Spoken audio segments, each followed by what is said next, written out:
Hello, hello. It's the end of October. I can't believe this month went by so fast.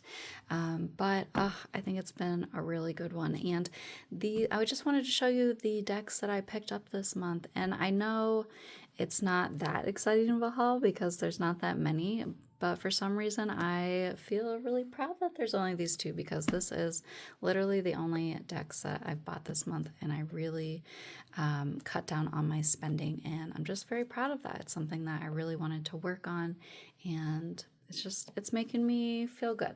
It's making me feel good. Fiscal responsibility, right? Not very exciting, but hopefully it pays off in the future.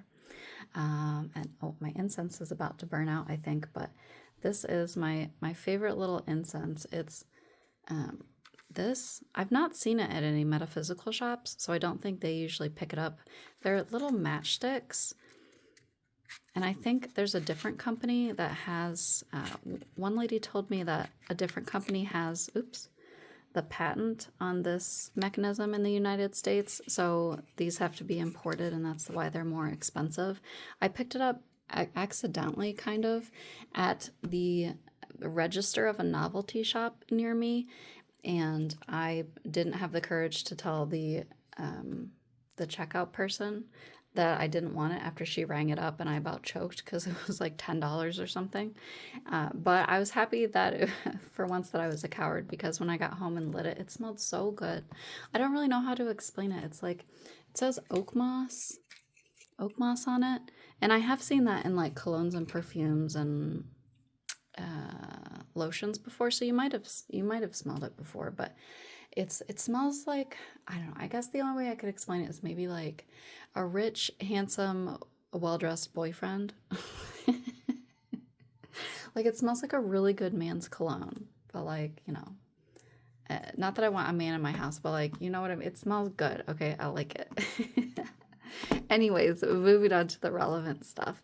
These are the two decks that I picked up. I really didn't have any, if you remember from a previous video, I didn't have any rules about my spending. The only thing I actually wanted to do was track what I was spending. I was like, okay, I'll just write down when I've bought something that I, enjoyed or I liked or was a little treat, so that I remember that I gave myself a little treat.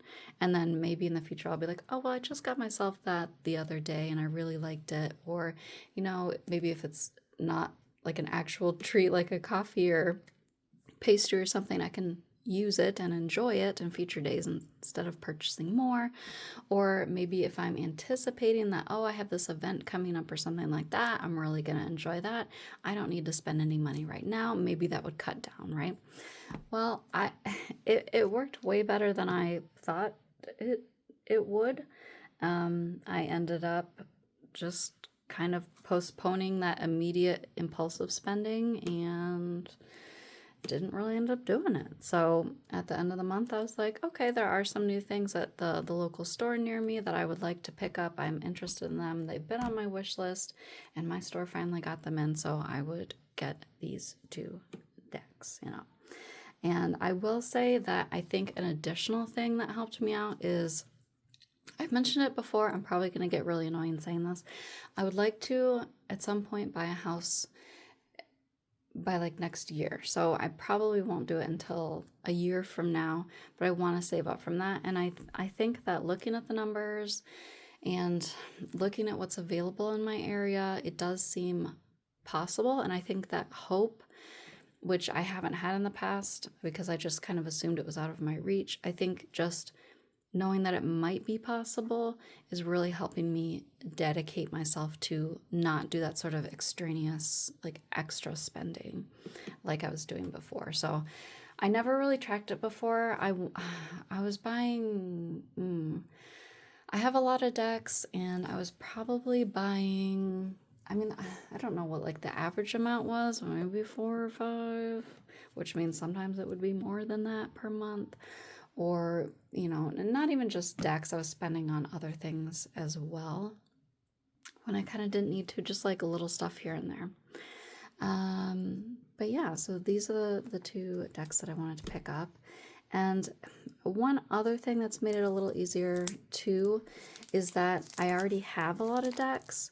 So, and because my main way of purchasing was going to my local shop, at some point, you know, the decks they have aren't gonna necessarily be something new to me. I have a lot of decks, but I think you'd be surprised at every store they have a ton of decks that I don't have, but I'm not interested in. Like, I'm not a completionist collector.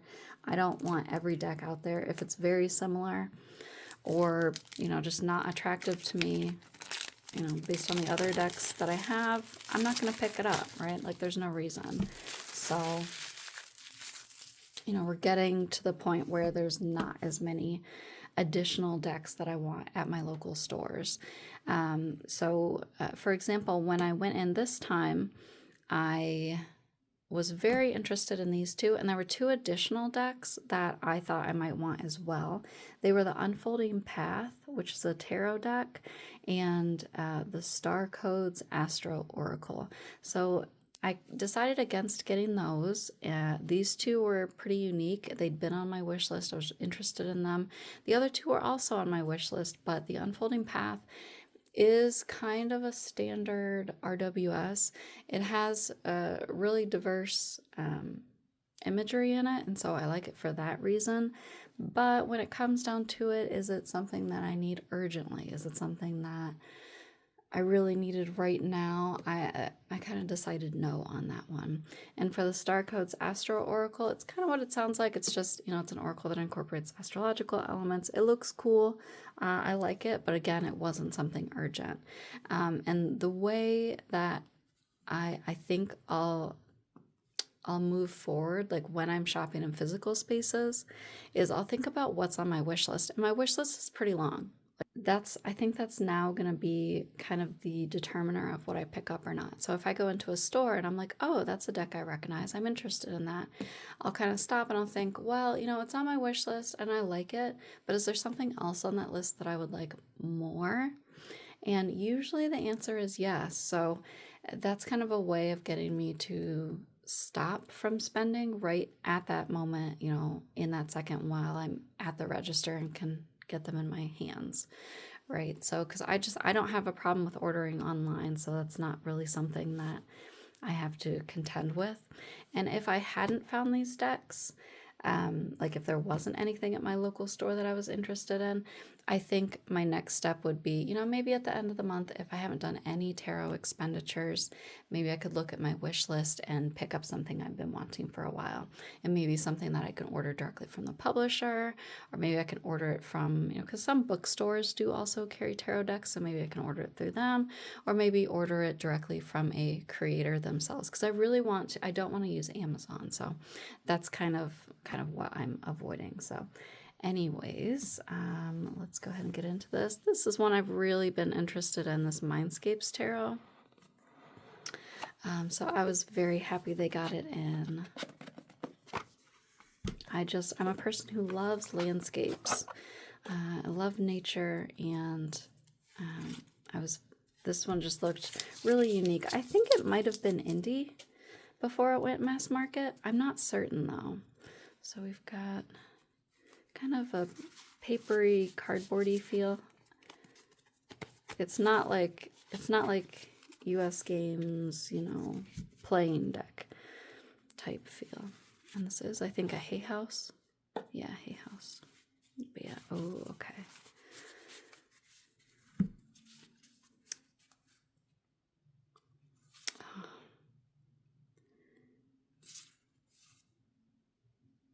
So lovely. Okay, so it does have some people in some of the images. This just makes me think of like Impressionist, Monet style art, and I really like that. Just the nature imagery. And it looks like we've got some symbols here as well. That'll be interesting to look into. These look like planetary ones.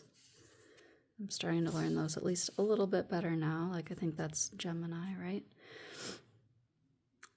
But these are definitely images I've not seen before at all, so we'll have to take a look at the guidebook and see what's going on there.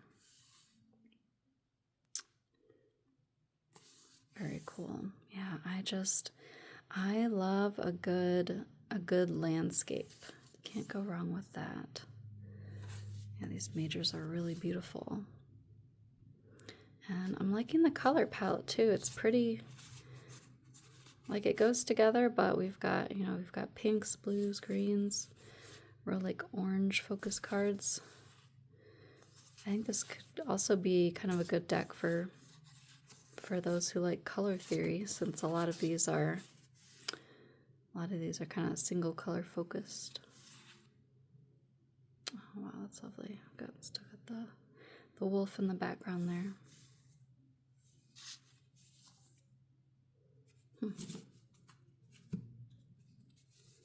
Now let's see what they did with these suits. That's lovely.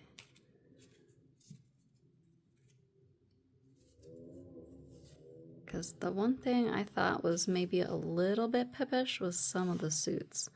So yeah, here we've got ace, and then we've got 2.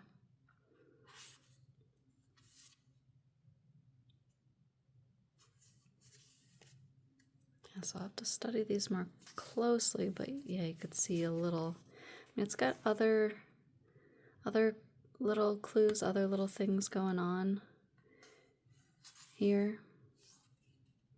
But okay, yeah, so this is with the frames for these trees, the little cages here, maybe they're just helping it grow straight and strong, which is does kind of go along with 3 of Wands, right? You've put things into action and you're just waiting for the good results. Oh, okay, interesting. So this kind of does mimic. See, we've got this little divot right here and right here as well. So this is almost like a time lapse. You know, here's where you're putting your stuff into line to produce for the future, and then 4 of Wands is when you're getting some results from those trees. So that is kind of cool.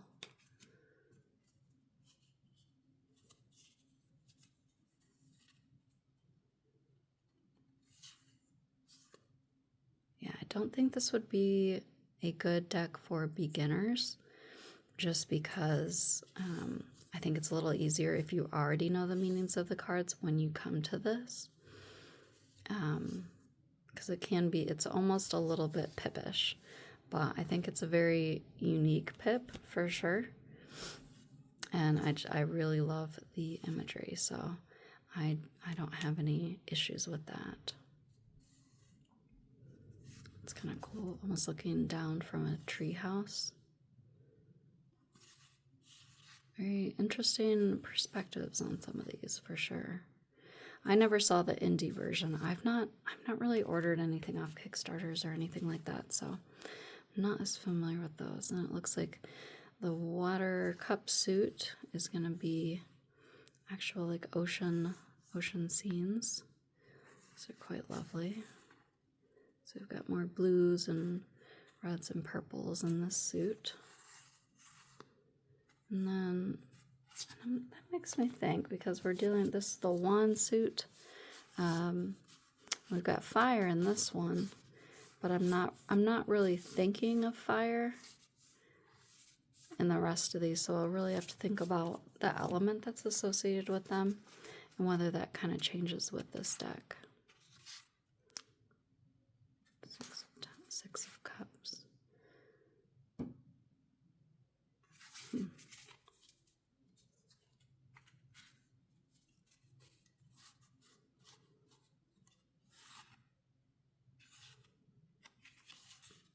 Yeah, definitely something you would have to kind of work on reading.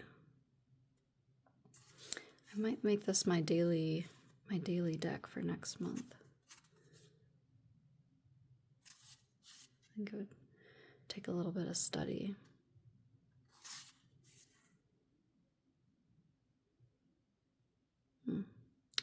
Really like the architecture on this card.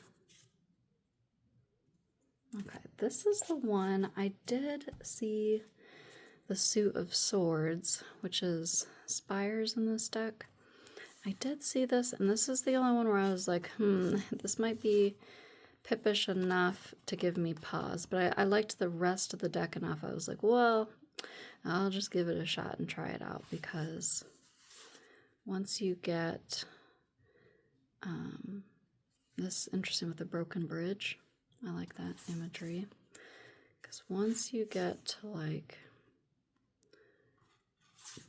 looking kind of similar, at least with the mountains in the background. Yeah, these are looking.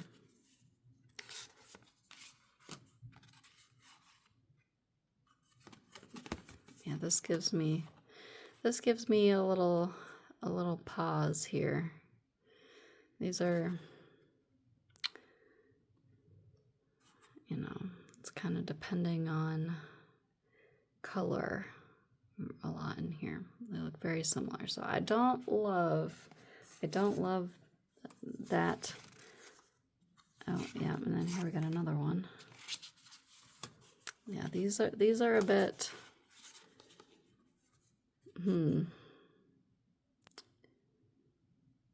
yeah, I don't know if I'm supposed to they could have given me a little more, is all I'm saying. I think I was right in not loving those. I do think these court cards were done really well, though. And I particularly like this sort of court card because I think when I started reading tarot, I found the court cards to be the most difficult part. Like, you know, they really gave me a lot of trouble. It didn't help that they were often gendered. I really had trouble with that. But something like this, it's more of a quality than a gendered quality. And because this is someone just setting off a new adventure. This is someone, a little bit further along. They're actually piloting, It's just, I like this sort of court card very much. Okay, so now for the stones, I think that is the actual earth element. And I think that's really interesting that they're using this scenery because they've already used like a woody, tree-filled climate for the wands. So that does help it set it apart. I almost wonder if this sort of setting would have been better for the wands, just because I'm looking at this and I'm immediately thinking heat, right? But I can get used to just about anything, Four of stones.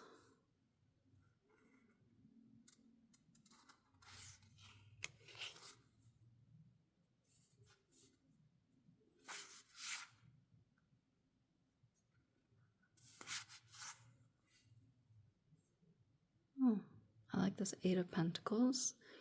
It really gives you the same feeling, someone just steadily working on a structure. You've got the supplies and everything, and you can see he's laying the stones.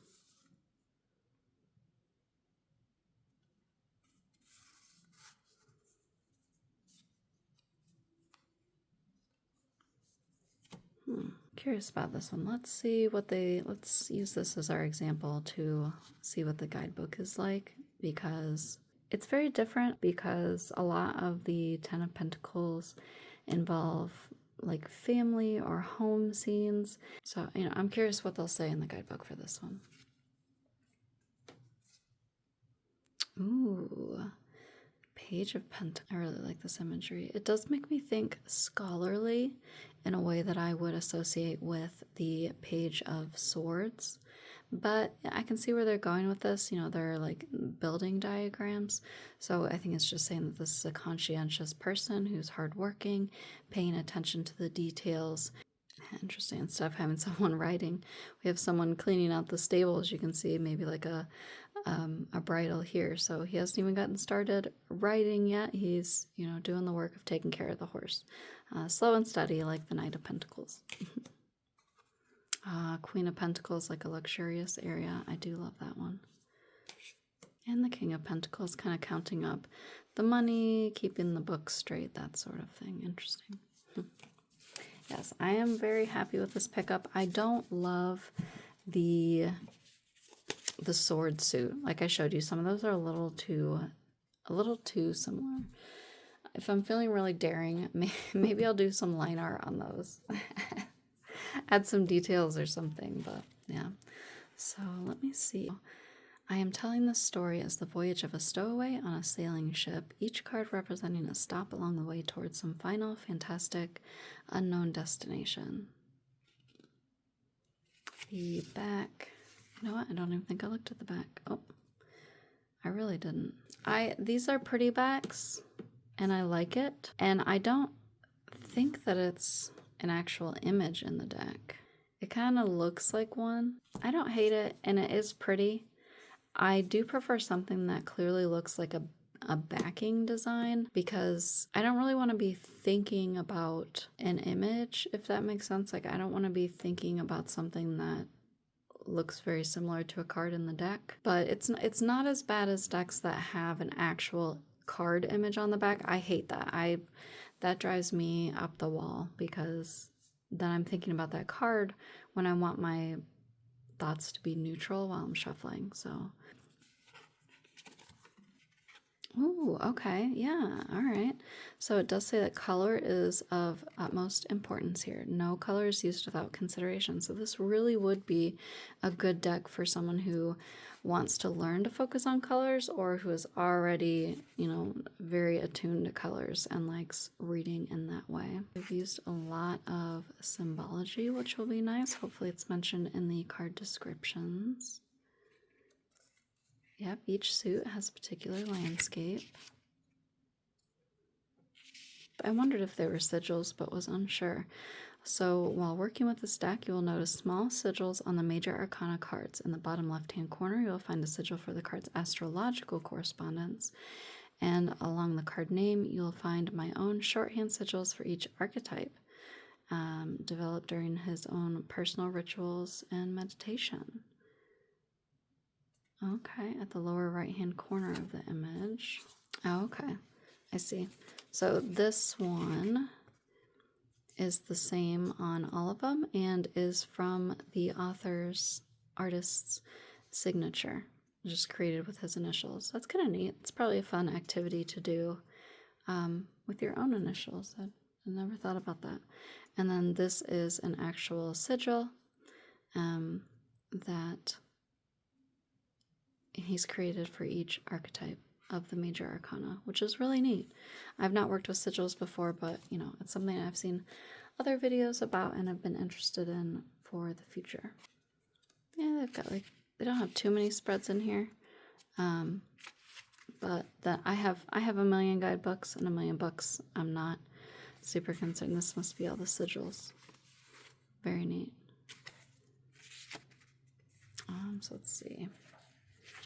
So they don't give you a ton for each one, but for the major arcana, you do get keywords here, the planet association and element, and I'm excited about that. I'm starting to learn those as I go, just in a very lazy manner, but I'm always happy to have those marked out. And then we've got a description of the card and maybe some additional questions for journaling. Nice. And even kind of a prescriptive line here. Like, for the full, sign up for that class, workshop, or online course. Begin your journey.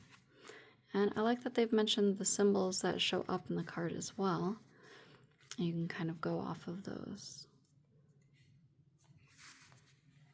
Okay, and I said that I was interested in the 10 of Stones because it looks different than the usual imagery.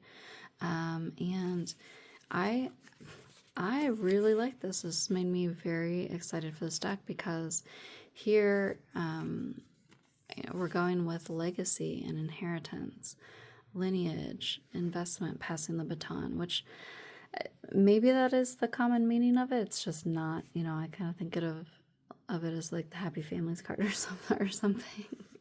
I've not really thought about it very deeply, as you can tell. So I thought this one was very interesting. It's talking about the unearthed stones representing the work of past generations, picked up by us and left for our successors. The forgotten city serves as a reminder that everything fades, yet what we leave behind is inherited and interpreted by future generations. Invites you to reflect on your legacy. The headlights on the Jeep cast a guiding light, suggesting that all you can do is your best with the light you have to see by right now. Wise ancestor spirits watching over us. And then it does, if an explorer finds a huge ancient city, it does kind of represent a windfall or your efforts paying off. So, and it has some additional journal prompts here. So really, I think you get the same amount for the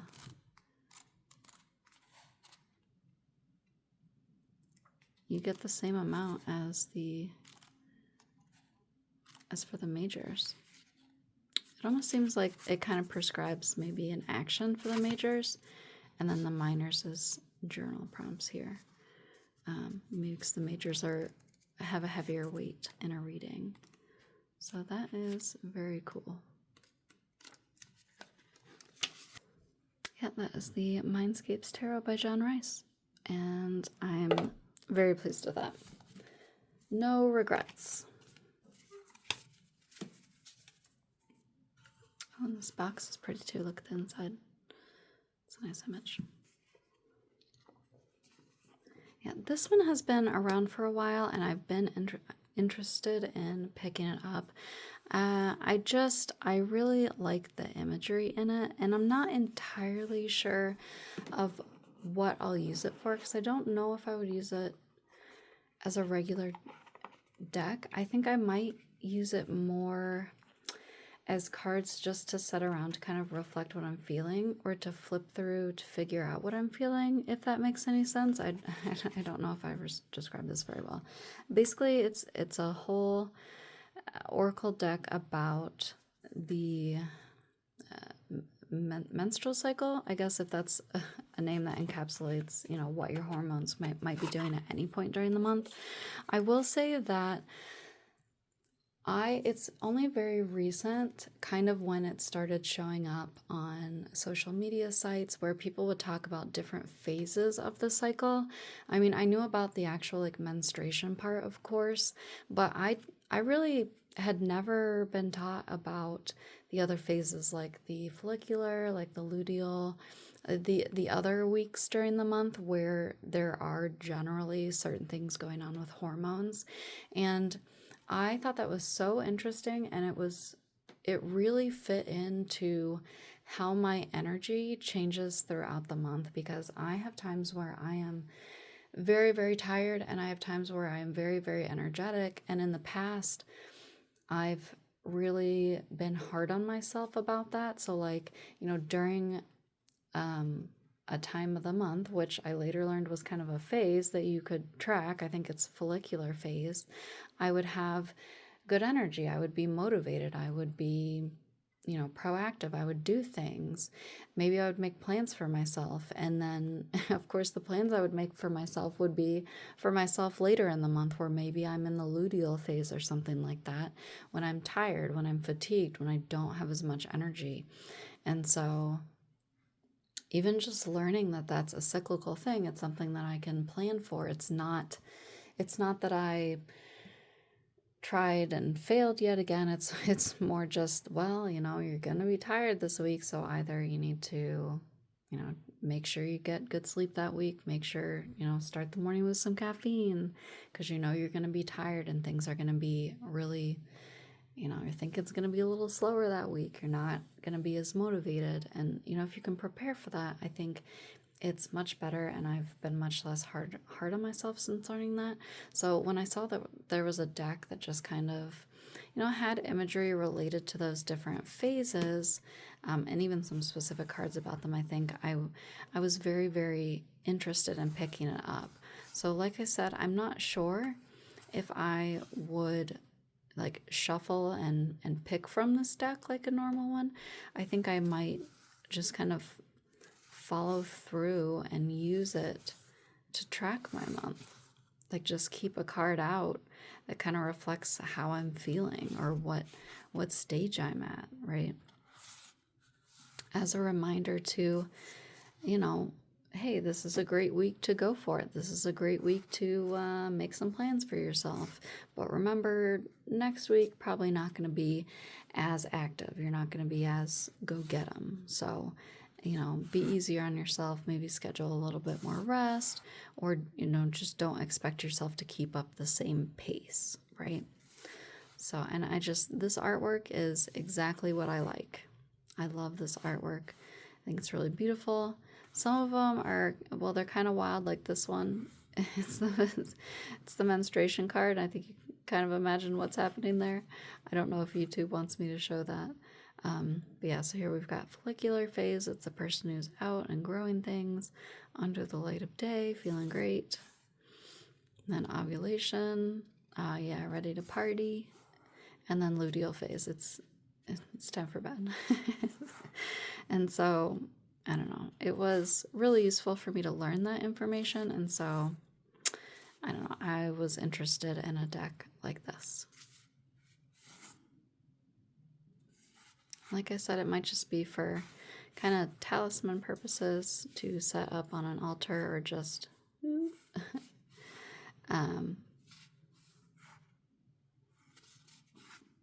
just to set out on my desk. But I think they're really beautiful. It includes some animals and plants.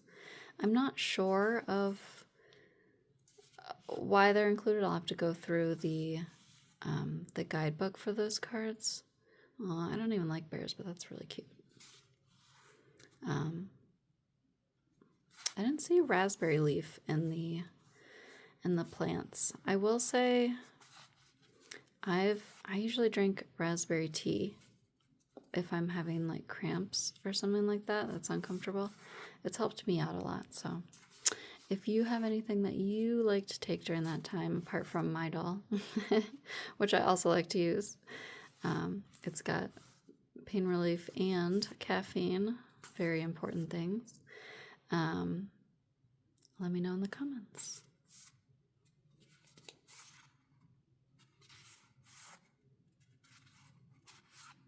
Yeah, just very open about the feminine form. So I'm going to take a look at the guidebook here. Yeah, so the card's about the hormonal cycle. It goes into it a little bit. I still think it's helpful to look up like articles online about it because I just found the information in them so helpful. So this isn't like a fully educational deck, but it does at least introduce the idea that there are these different stages and that you might feel different during them, which is nice. And it does have those physical body cards that I was showing at the end. And it's nice. I feel like it's kind of taking away some stigma of, parts that are sometimes kind of associated with shame or, and, does recommend it using it, just like you would any other oracle. But I think for this, I would have a particular use where, again, like I said, I would just kind of pick one, read through the guidebook, find one that really suits what I'm feeling right then, like how I'm feeling in my body, and, just keep that out to kind of meditate on. So, I do appreciate that. It's got the table of content.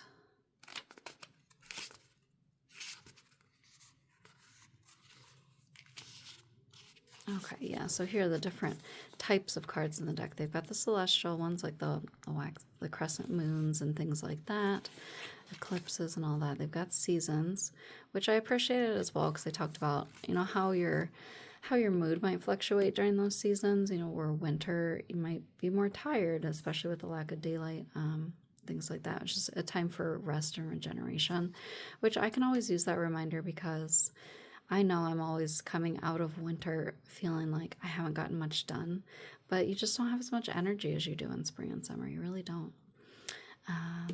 They've got some kind of cycle of life about age and, pregnancy, that sort of thing. Again, like I said, they've got some of those plant and animal cards, and then physical body and some rituals there as well. So, yeah, I think this is a really positive deck. This is one I'm very happy to pick up. And I don't know what, the color on the back of this is just so beautiful. Like in real life, I just keep staring at it. It's just this beautiful kind of salmony orange. I really like it. I like the illustrations and the color palette they chose for the deck. It's so cheerful. It's like happy. Got a little illustration in here. As above, so below.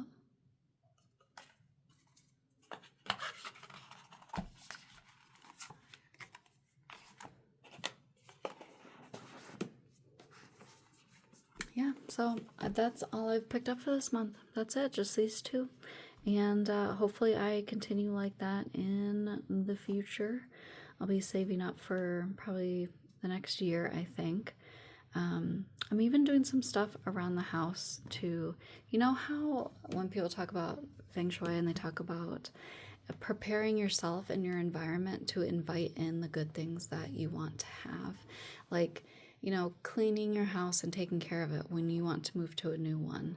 Or if you're looking for love, maybe upgrading your bed so it's not just a twin, so that there's room for another person. Maybe moving it away from the wall, making sure you have a little side table on each side with a lamp. You know, you're preparing for that person to come into your life rather than just hoping.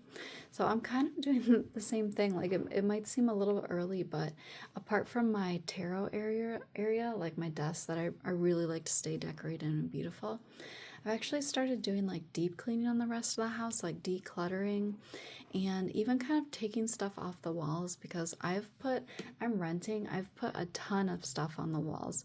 And so at some point I'm going to have to like patch the holes and paint, because unfortunately, like, it's nice they didn't use white, but they used beige.